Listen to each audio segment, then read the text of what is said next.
wabarakatuh. Waalaikumsalam warahmatullahi wabarakatuh. Selamat sore Pak Musafir. Ya, selamat sore. Terima kasih Pak. Ini kita kembali melakukan pendampingan individu yang tenang, meskipun dalam keadaan sore hari. Ya, benar sekali. Jadi di pendampingan ke-6 kali ini tema kita yaitu refleksi perubahan diri dan dampak pendidikan. Ya. Kemudian fokus pendampingan kita adalah apa? Yang pertama itu kita akan membahas feedback 360 yang telah diisi oleh kami Bapak sebagai CDP dan kepala sekolah. Kemudian yang kedua bahan yang akan kita diskusikan yaitu perubahan dalam pembelajaran yang telah diimplementasikan oleh Pak Musafir selama mengikuti pendidikan guru penggerak. Kemudian fokus pendampingan kita yang ketiga kita akan membahas tentang pembangunan aset yang telah Pak Musafir laksanakan di sekolah. Dan yang terakhir di fokus pendampingan kita yaitu kita akan berbicara terkait ide-ide Bapak di Pangeran Kaya di bulan Desember nanti. Oke, siap. Oke. Baiklah, saya sudah menyebutkan tadi tema kita dan fokus pendampingan kita. Yang saya tanyakan pertama kali proses yang sudah berjalan selama 1 bulan setelah saya kembali dari pendampingan individu 5, apa saja yang telah Bapak lakukan di sekolah? Ya, pertama tentu melakukan terus inovasi dalam pembelajaran sebagai pemimpin pembelajaran di sekolah. Jadi saya kembali mengimplementasikan nilai-nilai dan filosofi pembelajaran Ki Hajar Dewantara. Kemudian inovasi yang saya lakukan di pembelajaran bagaimana pembelajaran itu tetap berpihak pada guru. Yang kedua terkait tentang membangun kolaborasi dengan kawan-kawan dalam hal pengembangan diri dan orang lain di sekolah. Saya mendorong kegiatan-kegiatan yang sifatnya pengembangan diri, kemudian budaya sekolah, pembiasaan-pembiasaan positif, disiplin positif telah kita jalankan. Lalu kemudian menggali potensi dan pemetaan di aset, seluruh aset-aset yang dimungkinkan dapat kita manfaatkan di sekolah. Kurang lebih.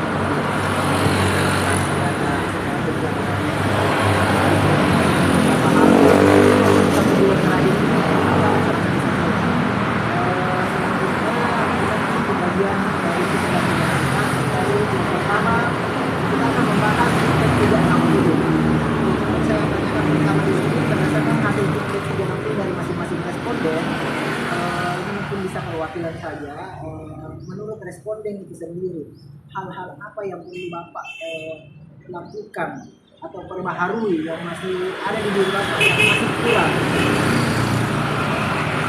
Ya, jadi dalam responding itu ada beberapa aspek ya. Pertama terkait tentang pengembangan diri, bagaimana pembelajaran di kelas itu dapat betul-betul sesuai dengan kebutuhan murid, dan saya melihat kebanyakan kawan-kawan teman sejawat itu memberikan apresiasi yang positif terkait tentang pengembangan pembelajaran di kelas. Adapun kepala sekolah juga begitu, rata-rata cukup positif, dan yang diharapkan oleh sebagian besar kawan-kawan teman sejawat adalah bagaimana supaya konsisten dijalankan. Oke Pak, pertanyaan saya selanjutnya, apa rencana Pak Musafir selaku calon guru penggerak ke depannya untuk semakin mengasah kemampuan Bapak, mengasah kompetensi Bapak, itu lebih meningkatkan kompetensi yang Bapak miliki? Tentu yang pertama adalah bagaimana berkolaborasi dengan kawan-kawan baik dalam lingkup sekolah maupun di luar. Misalnya ada MBMP atau asosiasi. Tentu saya selalu mengedepankan pengembangan diri, baik itu melalui webinar, workshop, pelatihan-pelatihan. Apalagi semakin mengasah diri saya ketika ada tawaran untuk menjadi guru dalam kegiatan pertemanan. Saya kira itu yang kami akan lakukan. Terkait aktor yang Bapak libatkan dalam proses pengembangan diri Bapak yang akan mendukung Bapak dalam proses pengembangan diri siapa-siapa saja. Tentu kami utamakan komunitas belajar dulu ya, komunitas belajar yang lebih inklusif di mata pelajaran kami, lalu kemudian berkembang lebih luas lagi. Sebagaimana saya ini adalah mempunyai tugas tambahan di sekolah sebagai wakasih kesiswaan, tentu aktor ini yang akan membantu saya dan berkolaborasi di dalam pengembangan diri itu, yang akan saling bahu-membahu, saling bekerja sama, saling berefleksi satu dengan yang lainnya. Pak, mungkin untuk tidak nanti saya juga mendapatkan kepada selanjutnya kita masih di komunitas kita yang kedua. Itu kita akan berdiskusi terkait perubahan dalam pembelajaran yang dialami oleh Bapak sendiri selama penelitian. Yang pertama di sini yang ingin saya gali yaitu setelah Bapak menjalani program pendidikan itu selama 1 bulan, perubahan apa yang Bapak rasakan di sini dan kombinasikan dengan Yang paling terasa dalam diri saya terkait tentang pengembangan selama pembelajaran di penggerak ini adalah kesadaran diri bahwa selama ini saya kadang terbawa emosi ketika menghadapi peserta didik, menghadapi murid, apalagi kalau murid yang kurang disiplin. Saya dulu terkenal tegas terhadap penegakan disiplin di sekolah, tetapi begitu saya ketahui bagaimana ilmunya segitiga restitusi, bagaimana ilmunya memfasilitasi, bagaimana ilmunya coaching, maka saya sadar ternyata ada cara lain yang lebih lembut, yang lebih lunak, yang dapat menyentuh kompetensi dan minat bahkan kebutuhan peserta didik dengan cara itu, cara coaching, cara segitiga restitusi, dan mengambil hati murid dengan cara pendekatan kemitraan dengan mereka. Selanjutnya saya gali di sini berdasarkan dengan Bapak alami sendiri, perubahan di murid itu sendiri itu dari segi mana nih? Dari muridnya ini. Ya, untuk muridnya tentu pertama adalah karakter. Ya, karakter. Dan itu yang kami memang utamakan. Selama ini sebelum saya jadi terlibat di CGP itu murid kayak cuek begitu, acuh tak acuh terhadap pembelajaran. Tetapi begitu saya coba menyentuh hatinya dengan menyadarkan diri mereka, siapa sebenarnya mereka dan bagaimana hubungan kami antara guru dengan murid adalah sebuah kemitraan yang cukup lengket, lekat begitu, sehingga mereka tidak lagi cuek, mereka apresiatif, mereka mau belajar. Dan ketika saya tanya di bagian akhir pembelajaran, bagaimana perasaan anak ketika saya mengajar di kelas, jujur saya mau dengar demi untuk pengembangan dan perbaikan pembelajaran yang saya lakukan di kelas. Mereka menjawab senang dan begitu semangat, antusias mengikuti pembelajaran. Apa saja hal yang membuat perjalanan 6 bulan ini memuaskan menurut Bapak? Terkait aspek Ini umum yang membuat perjalanan 6 bulan yang Bapak lalu ini yang merasa bahwa saya puas dengan aktivitas ini. Itu lebih di mana dapatnya? ya tentu di Toga Karya dan pendampingan. Ya, Toga Karya dan pendampingan. Kenapa? Karena kita berinteraksi secara langsung, ada rasa yang terbangun, ada emosi yang terpaut dari kontak mata langsung antara PP dengan peserta didik, meskipun memang di di pertemuan daring itu juga cukup memberikan bekas, dan pembelajaran mandiri juga cukup memberikan penambahan, tetapi pertemuan langsung itu jauh lebih memberikan nuansa yang akan membentuk diri kita seperti itu. Ini yang terakhir di podcast kita, yaitu hal yang membuat perjalanan 6 bulan ini menurut Bapak yang paling menantang. tugas aksi nyata. Tugas aksi nyata saya sangat merasa tertantang sekali. Ya, tertantang sekali. Apalagi dengan berbagai tagihan dan ada aspek-aspek yang kita ingin penuhi semuanya secara utuh. Selanjutnya kita membahas tentang pemetaan aset. Dan saya tanyakan di sini, apakah di sekolah Bapak sudah melakukan pemetaan aset itu sendiri atau belum atau rencana? Pemetaan aset itu kami sudah lakukan di sekolah, baik sebelum kami melaksanakan CGP dan telah diperkuat lagi pada saat saya sementara menjalani CGP. Oke. Kemudian aktor yang dilibatkan dalam pemetaan aset itu Pak siapa? Tentu kepala sekolah selaku penanggung jawab itu mengundang komite sekolah, pengawas bina sekolah, semua unsur guru dan bahkan orang tua siswa pun dilibatkan, termasuk dunia industri. Dunia industri kami undang sebagai guru tamu, penguatan kurikulum juga ada di pelaksanaan sekolah kami. Selanjutnya yang ingin saya gali terkait ada berapa pemetaan aset yang sempat Bapak identifikasi bersama dengan teman-teman di sekolah?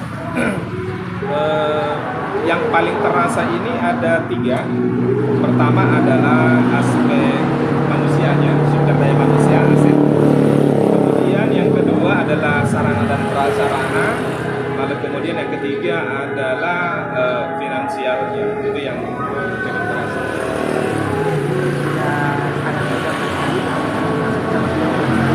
Yang terakhir kita akan membahas tentang panen hasil belajar nantinya. Di sini ada 2 pertanyaan yang akan selanjutnya.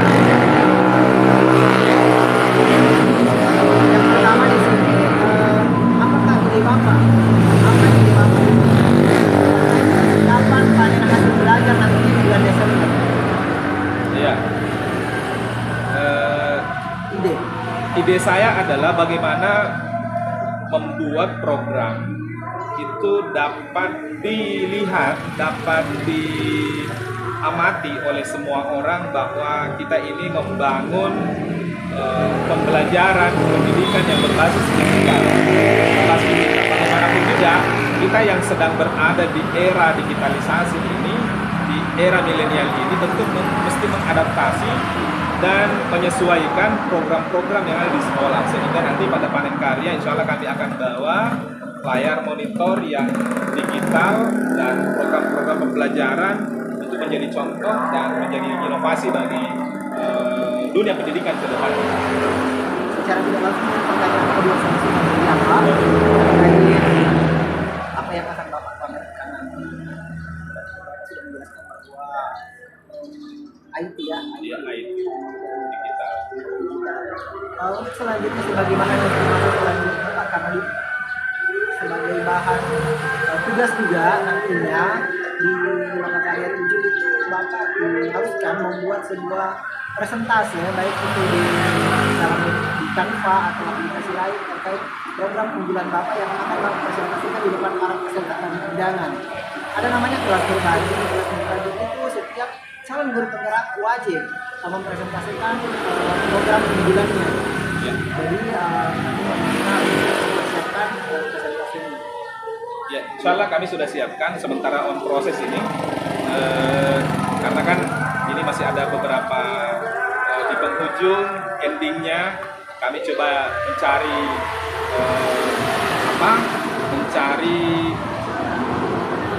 inspirasi yang bisa menarik seluruh audiens nantinya seperti itu. Jadi insya Allah saya sudah persiapkan yang berbasis digital dan itu nanti bisa ditonton oleh halayak ramai, tentu melalui tahapan-tahapan sebagaimana apa yang kami dapatkan di